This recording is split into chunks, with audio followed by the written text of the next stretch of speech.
राहुल गांधी जोटा कहते एकदम सत्य आपण जानतु ये हूँ सत्य। राहुल गांधी सत्य को लोक पाक आणुंट लोक बुझिले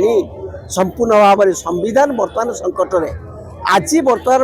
देखो लोकतंत्र में विरोधी दल को उपेक्षित करा संपूर्ण भाव में भोट चोर गादी चोर तुम गादी अधिकार नहीं गणतंत्र लोकतंत्र को विदा कर अधिकार नहीं ये लोकतंत्र आने गणतंत्र आने संविधान जो या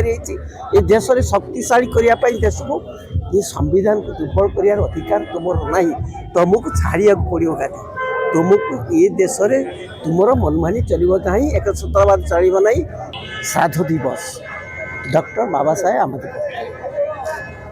आम्बेडकर हेले आप जानते आम संविधान प्रणेता एवं संविधान को नहीं भारत वर्ष चलुची आज संविधान पाई गणतंत्र सुरक्षित लोकतंत्र सुरक्षित लोकशासन चलुची आम कहते से संविधान कि जो अधिकार अच्छे से अधिकार लोक पाखे पहुँचवा दरकार से अधिकार बर्तमान दि जाऊ नहीं एवं सेटा जो दि जाऊ नहीं से विषय आलोचना होता कि सामाजिक न्याय आमर अधिकार जोटा संविधान रे अच्छी एपर्यंत से वर्गर लोक जोटा कि 54% से ओबीसी कहतु 40% दलित आदिवासी कहतु समस्त मिसिक होती 54% मैंने 94% लोक जो अधिकार मिलवा कथा जो सुविधा मिलवा कथा जमी विकास हवा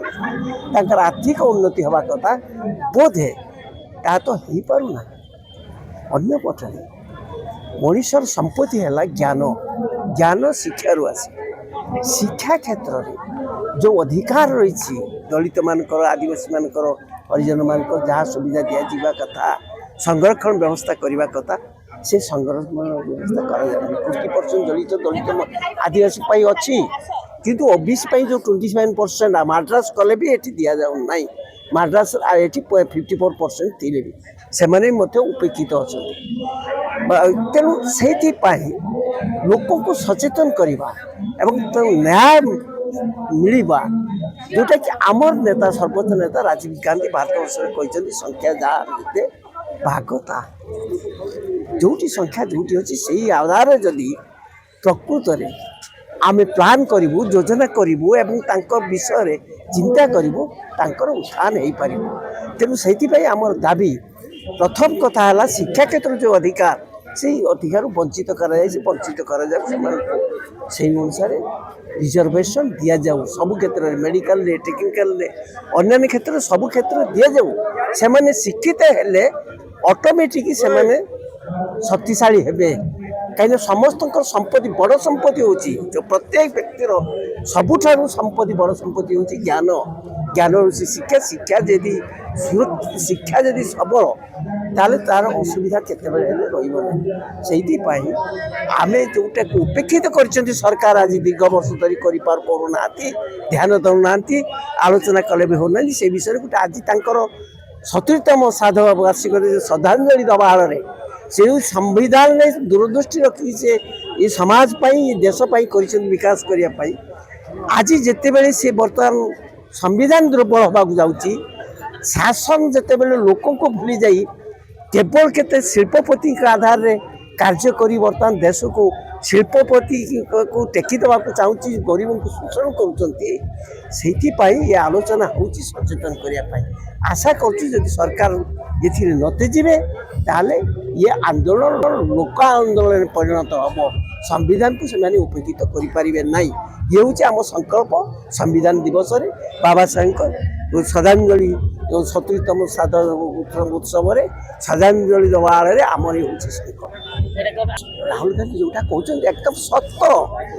आपण जानतु ये हूँ सत्य। राहुल गांधी सत्य को लोक पाक आणुंट लोक बुझिले संपूर्ण भाव में संविधान बर्तमान संकट में आज बर्तमान देखो लोकतंत्र में विरोधी दल को उपेक्षित करा संपूर्ण भाव में एवं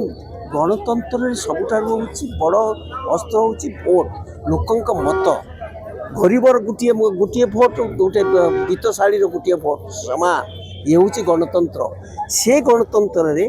ଭୋଟ ଚୋରି କରି ଗଣତନ୍ତ୍ରକୁ ଦୁର୍ବଳ କରିବା ପାଇଁ ଏବଂ ନିଜ ମନ ଇଚ୍ଛା ଶାସନ କରିବା ପାଇଁ ବିରୋଧୀ ଦଳଙ୍କୁ ସାମ୍ବିଧାନିକ ସଂସ୍ଥା ନିଜ ଅକ୍ତିଆରକୁ ନେଇକି ଆଜି ଇଲେକ୍ସନ କମିଶନ ସୁପ୍ରିମକୋର୍ଟ ଯେତେବେଳେ କହିଲେ ଜଷ୍ଟିସ୍ ଲ ଆଣିକି ତାକୁ ବନ୍ଦ କରିଦେଲେ ନାହିଁ ସୁପ୍ରିମ ଜଷ୍ଟିସ୍ ଅର୍ଥାତ୍ ତାଙ୍କର ଉଦ୍ଦେଶ୍ୟ ହେଉଛି ସେ ସଂସ୍ଥାକୁ ଦୁର୍ବଳ କରିବା ତାଙ୍କ ଅକ୍ତିଆରକୁ ନେବା। ଆଜି ଯାହା ହେଉଛି ଭୋଟ ଚୋରି କଥା ଉଠୁଛି ସେଇଥିପାଇଁ ଉଠୁଛି ଭୋଟ ଚୋରି ହେଉଛି।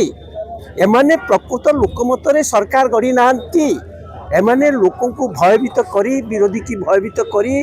ଇଡି ସିବିଆଇ ବିଭିନ୍ନ ସଂସ୍ଥାକୁ ଦୁର୍ବଳ କରି ବର୍ତ୍ତମାନ ସରକାର କରିବା ପାଇଁ ଚାହୁଁଛନ୍ତି ଏବଂ କରୁଛନ୍ତି। ସେଇଥିପାଇଁ ଏ କଥା ଉଠିଛି ଏହାର ସମାଧାନ ହେବ। ସେଇଥିପାଇଁ ଆମେ ସବୁବେଳେ କହିଛୁ ତୁମେ ଭୋଟ ଚୋରି ବନ୍ଦ କର। ଭୋଟ ଚୋର ଗାଦି ଚୋର, ତୁମର ଗାଦିର ଅଧିକାର ନାହିଁ ଗଣତନ୍ତ୍ରରେ। ଲୋକତନ୍ତ୍ରକୁ ବିଦା କରିବାର ଅଧିକାର ନାହିଁ।